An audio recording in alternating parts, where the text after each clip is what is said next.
नमस्कार दोस्तों, share boom channel पर एक बार फिर आपका स्वागत है।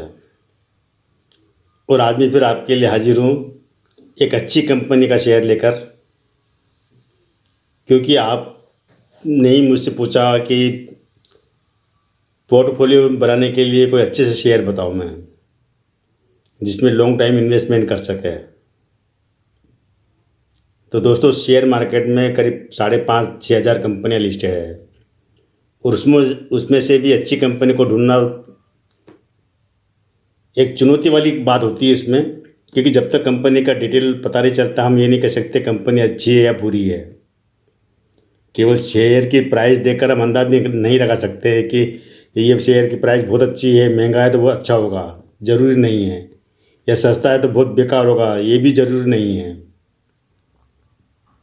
और इसीलिए मैं कंपनी की पूरी जानकारी, पूरी डिटेल खंगालता हूँ और आपके लिए रखता हूँ, ताकि आपको भी ये इन्वेस्ट करने से पहले पता लग जाए कि हमें इन्वेस्ट करना चाहिए या नहीं। तो आज मैं इस कंपनी को अच्छी क्यों कह रहा हूँ, बढ़िया क्यों कह रहा हूँ, ये आपको इस पूरे वीडियो से पता चल जाएगा। तो मेरे इस चैनल को सब्सक्राइब कर लीजिए और शेयर कीजिए, और वीडियो को पूरा देखिए। 10-12 मिनट का वीडियो होता है, लेकिन पूरा देखेंगे तो आपका पैसा सेफ रहेगा। तो ये कंपनी का नाम है एरेन लिमिटेड। ये कंपनी अहमदाबाद से है और मिस्टर संदीप इसके मालिक है, संदीप अग्रवाल। अब हम पूरी कहानी जानने से पहले अभी थोड़ा सा इसका डेटा बता देता हूँ मैं। कई लोग डेटा भी जानना चाहते हैं कि थोड़ा डेटा बताया करो, तो वो भी मैं आपको जानकारी दे देता हूँ इसमें। तो करीब करीब 280 करोड़, 70-80 करोड़ का इसका मार्केट कैप है कंपनी का। तो छोटी कंपनी कह सकते हैं, माइक्रो कैप कंपनी कह सकते हैं इसको। इसकी शेयर की प्राइस है कभी आज की तारीख में 22 रुपये है, और काफ़ी समय से अगर देखोगे तो आप इसको, जो शेयर की जो प्राइस है 17-18 से लेकर 22-24 रुपये तक की शेयर जाता है, वापस गिर जाता है, प्रॉफिट बुकिंग आ जाती है इसमें। कंपनी का रेवेन्यू पिछला रहा करीब 1-1.25 करोड़ का रेवेन्यू रहा है इसका। छोटी कंपनी, छोटा ही रेवेन्यू आता है उसमें। लेकिन कंपनी के पास जितना भी एसेट है, जितनी भी संपत्ति है, ये अकेले कह सकते हैं मालिक ही, किसी को एक पैसा देना नहीं है इनको। यानी कि कह सकते हैं कि कंपनी एक तरह से कर्ज मुक्त कंपनी है। कंपनी पर कर्जा बिल्कुल नहीं है, अगर है भी तो केवल 1 रुपये में से केवल 4 पैसे देना है, ये समझ लीजिए आप। तो एक तरह से कंपनी कर्ज मुक्त है। तो जो भी असेट है, जो भी संपत्ति है, ये कंपनी के मालिक की ही है। ये कंपनी 1995 से काम करना शुरू किया था इस कंपनी ने।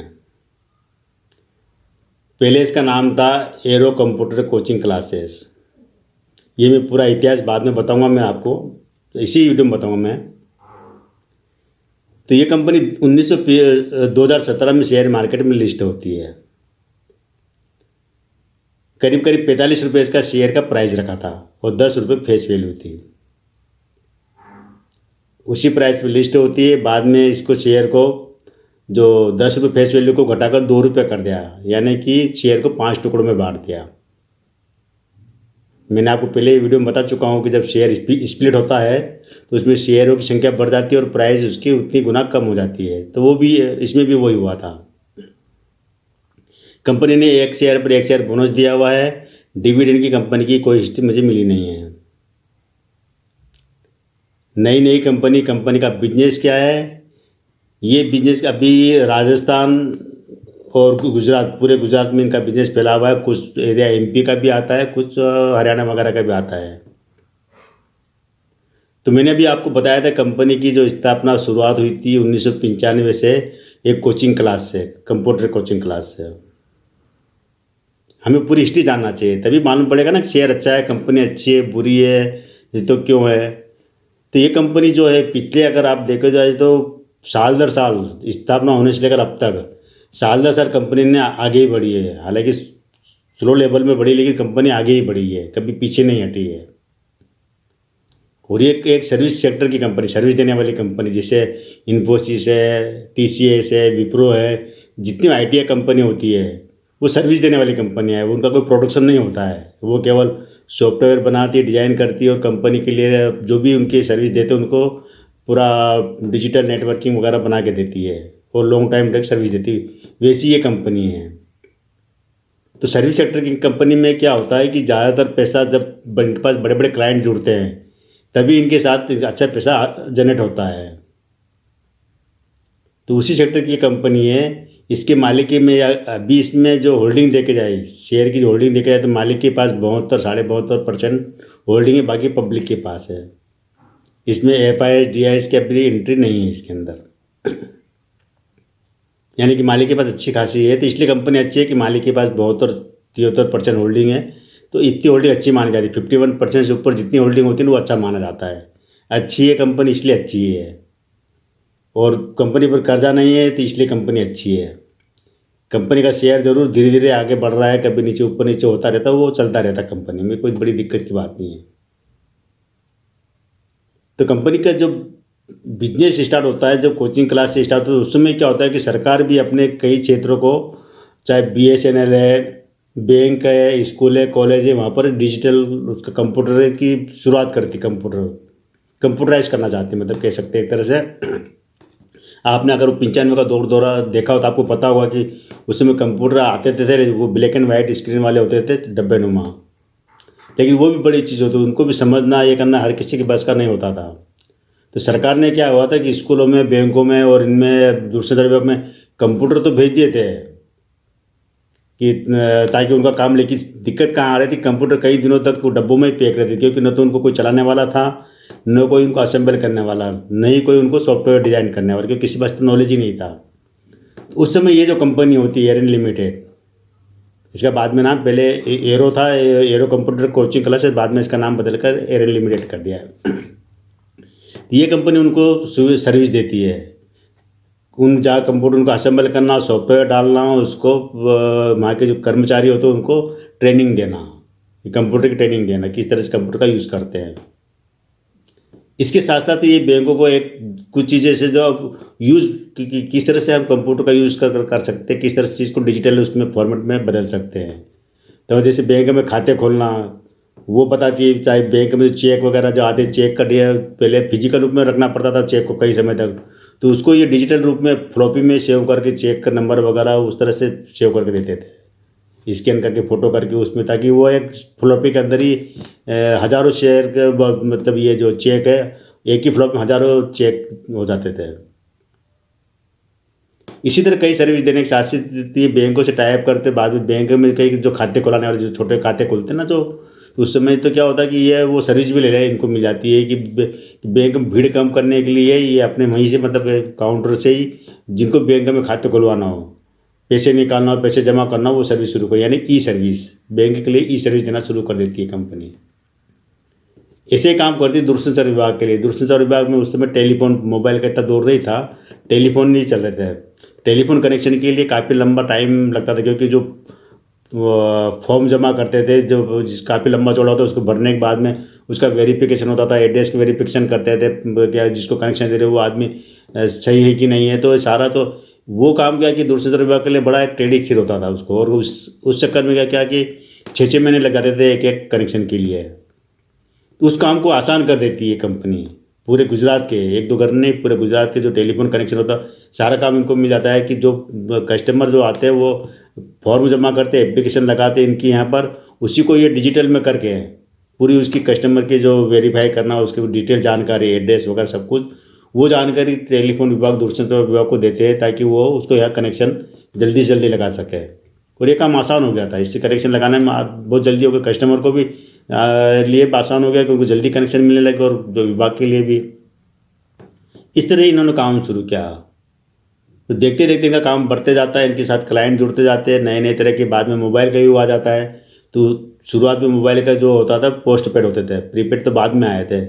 पोस्ट पेड में क्या होता था, उनके जो बिल, ई बिलिंग, इनवॉइस, ये तो वो काम इनको मिल जाता है कि बिल बनाना, बिल के लिए सॉफ्टवेयर तैयार करना। और जो भी अगर जिसने भी प्लान ले रखा है, 1 महीने का प्लान ले रखा, पहले 1 महीने का ज़्यादा चलता था, तो उसको हर महीने ई बिलिंग, ई द्वारा उसको बिल भेजना।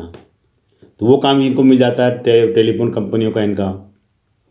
ये काम चलते चलते इसके साथ ही एक और एक बड़ा काम को, बहुत बड़ा काम मिल जाता है, जो कि सरकार के जो खजाने से जुड़ा हुआ है।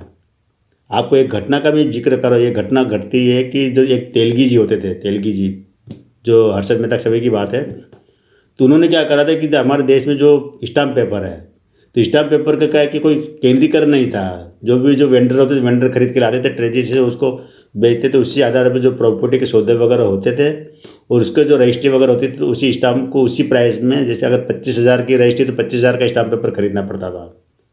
लेकिन ये नहीं पता चलता था वो स्टाम्प पेपर नकली है या असली है। कोई इसका जानने का तरीका ही नहीं था, न सरकार के पास था न किसी के पास था। तो उस समय क्या था कि तेलगी ने काफ़ी चूना लगाया सरकार को, करीब करीब कह सकते 70,000 करोड़ का चूना लगाया था। नकली स्टाम्प पेपर छापे और उन वेंडरों को पास भेजे थे, वेंडरों ने उनको बेच के काफ़ी पैसा कमाया। मतलब कई रजिस्ट्रियाँ उन नकली पेपर पर बनी आज भी पड़ी हुई है।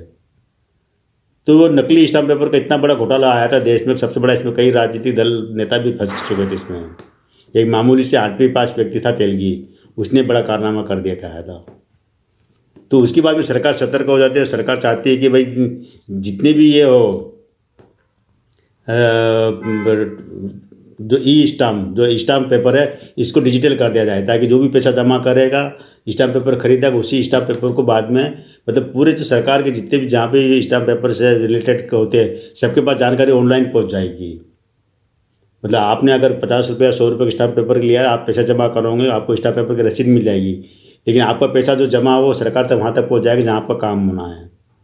वो उसके शॉप जो भी कॉपी निकाल के और उसका अपने उसमें यूज़ कर लेंगे उसको, ये काम इनको मिल जाता है। तो इस तरह से ये कंपनी अपने धीरे धीरे आगे बढ़ती है, नए नए क्लाइंट जुड़ जाते हैं, नए नए काम मिलते जाते हैं। और आपको पता है कि अभी जो जितना जो कंप्यूटर का युग जो चल रहा है आज की तारीख में, आज जिस लेवल पर है, ये आने वाले समय में 10 से 20 गुना तक और बढ़ने की चांस है। इसमें अब नए नए गेमिंग आ गए, AI प्लेटफार्म आ गए, रोबोटिक आ रही, मतलब इसमें जिस तरह बढ़ रहे हैं काम, उसी तरह से ये कंपनी भी लगता है कि ये अपने आप को जिस तरह अपडेट कर रहे हैं ज़रूरत के हिसाब से। वरना एक जो छोटे से डब्बे-नुमा कंप्यूटर से शुरुआत की थी इन्होंने, फ्लॉपी का युग था, उसके बाद इन्होंने जैसे जैसे डेवलपमेंट आता गया है IT सेक्टर में, कि कंप्यूटर सेक्टर में, वैसे वैसे इन लोगों ने अपने आप को अपडेट करते रहे हैं। तो उम्मीद है कि आगे भी ये खुद को अपडेट करेंगे और अपने नए नए तरीके से अपने आप को बनाएंगे। इसलिए मैंने कहा था कि फ्यूचर कंपनी का बहुत अच्छा है, आगे बढ़ने वाला कंपनी का है, और शेयर का कीमत अभी बहुत कम है। कभी जितनी इन्फोसिस वगैरह इनके शेयर भी इसी तरह हुआ करते थे, लेकिन जैसे जैसे उनकी डिमांड बढ़ी, जैसे कस्टमर बढ़े, जिससे बिजनेस बढ़ा, उनके शेयरों की कीमत देखो कहाँ पहुँच गई। तो ऐसी कंपनी को भविष्य अच्छा है। IT सेक्टर कंपनी है, सर्विस सेक्टर कंपनी है। तो आप चाहो तो अपने पोर्टफोलियो में इसको ले सकते हैं। मेरी तरफ से कोई फोर्स नहीं है, मैंने आपको कंपनी की जानकारी दे दी, कंपनी क्या है और क्यों इसमें लेना चाहिए। अगर आप चाहते हो कि आपके पोर्टफोलियो में एक अच्छा शेयर हो, तो इसमें से एक शेयर ये भी है। तो आज केवल दोस्तों इतना ही। उम्मीद है आपको समझ में आ गया होगा कि कंपनी कैसी है, क्या है और किस क्षेत्र से जुड़ी हुई है। तो आज केवल इतना ही। मेरे इस वीडियो को शेयर कीजिए और अपने दोस्तों को बताइए, मेरे चैनल को सब्सक्राइब कीजिए। थैंक यू दोस्तों।